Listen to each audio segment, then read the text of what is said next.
Baik Bu. Halo. Halo. Kita lanjutkan ya Bu ya penjelasannya. Bismillahirrahmanirrahim. Qala Syekhul Muallif rahimahullahu taala wa adama an-naf'a bihi wa bi barakati 'ulumihi wa bikum fid dharain amin. Qala radhiyallahu taala ankum. Bismillahirrahmanirrahim. As-su'alu ma ma'na qadimin. Pertanyaan, apa pengertian qadim atau terdahulu pada hak Allah Subhanahu wa ta'ala? Al-jawabu, jawabannya, makna qadimin bermula arti atau makna atau pengertian terdahulunya pada hak Allah Subhanahu wa ta'ala itu huwa adalah an na'taqida, bahwasanya kita berkeyakinan atau mengiktikadkan atau meyakini dengan sebenar-benarnya keyakinan dan membenarkan di dalam hati kita annallaha subhanahu wa ta'ala, sesungguhnya Allah subhanahu wa ta'ala itu la awwala lahu, tidak ada awalnya atau tidak ada permulaannya bagi Allah Subhanahu wa ta'ala.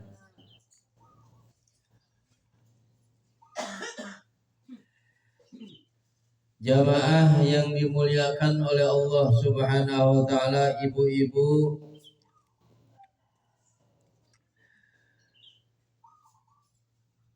pelajaran kita pada kesempatan kajian ilmu tauhid dengan mengambil kitab Durusil Aqaidi Diniyah, pada kesempatan Rabu kali ini pada giliran ilmu tauhid kita melanjutkan tentang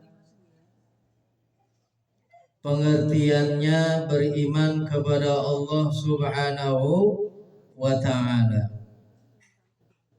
Apa pengertiannya beriman kepada Allah Subhanahu wa ta'ala? Bagaimana kita beriman kepada Allah Subhanahu wa ta'ala? Yang lalu kita sudah dijelaskan bahwasanya kita wajib meyakini, beriktikad, membenarkan di dalam hati kita dengan keyakinan yang futus, yang bulat, tidak ada keraguan di dalamnya, tidak ada sangka-sangka dan tidak ada kira-kira, bahwasanya Allah Subhanahu wa ta'ala itu maujudun, ada. Bu,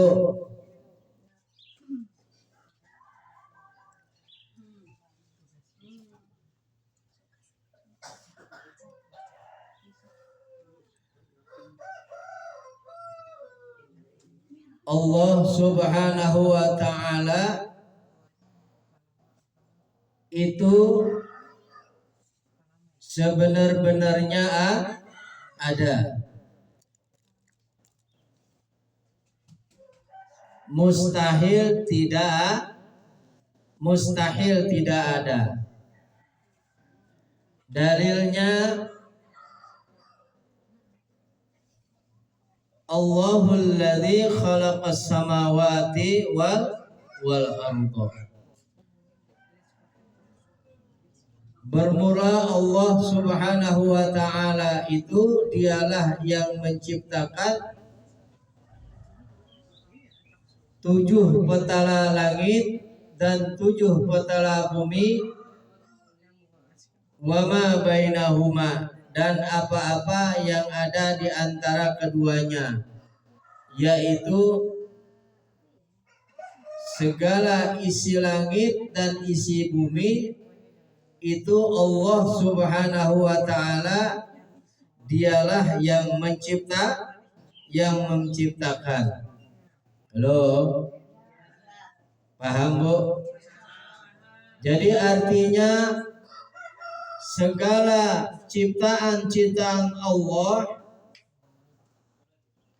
yang diwujudkan, yang dihadirkan, baik yang terlihat maupun yang tidak terlihat, yaitu semua makhluknya Allah Subhanahu wa ta'ala yang Allah ciptakan, yang Allah wujudkan, yang Allah hadirkan sesudah keberadaannya Allah Subhanahu wa ta'ala itu menjadi bukti, dalil, tandanya adanya Allah Subhanahu wa ta'ala. Jadi cukup Bu untuk meyakini keberadaannya Allah Subhanahu wa ta'ala, adanya Allah Subhanahu wa ta'ala, cukup kita dengan melihat makhluknya Allah Subhanahu wa ta'ala. Cukup dengan adanya tanda-tanda keberadaannya Allah ta'ala itu, yaitu wujudnya makhluk ciptaannya Allah Subhanahu wa ta'ala, baik langit maupun bumi beserta segala macam isi-isi langit dan isi-isi bumi, ataupun makhluk yang kita tidak bisa melihatnya. Halo, itu satu bukti adanya Allah Subhanahu wa ta'ala. Maka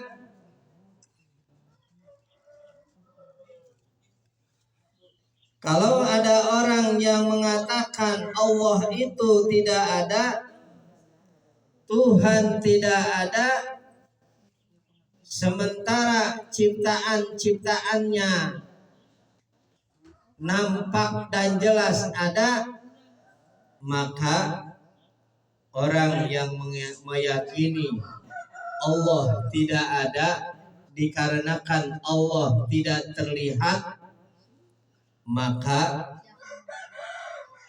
orang itu sangat keliru. Akal sehatnya tidak bekerja Bu. Halo, sebagaimana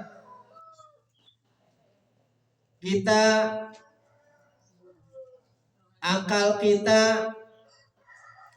sehat kita menyatakan tidak mungkin ya apa yang ada di hadapan kita, benda-benda yang ada di hadapan kita, tidak mungkin itu ada dengan sendirinya atau jadi sendiri atau hadir sendiri.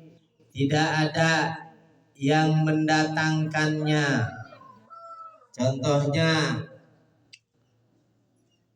handphone misalnya yang kita pegang, mungkin nggak handphone itu jadi sendiri, jumeneng sendiri, hadir sendiri, tidak ada yang membuat, tidak ada yang ya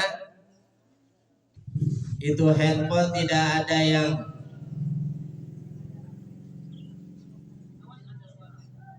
menyampaikan kepada kita, tidak mungkin. Betul apa betul? Apalagi kita langit dan bumi beserta isi-isinya tidak mungkin jadi dengan sendiri, pasti ada yang menjadikan, yaitu yang maha sempurna dari segala sifat-sifat kesempurnaan dan maha suci dari segala sifat-sifat kekurangan, yang maha segala-galanya, maha kuasa, maha berkehendak, maha berilmu, Allah subhanahu wa ta'ala. Gitu ya Bu ya. Bu, halo.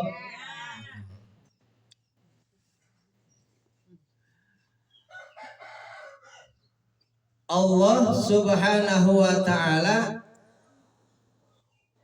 dikatakan wajib adanya. Halo Bu,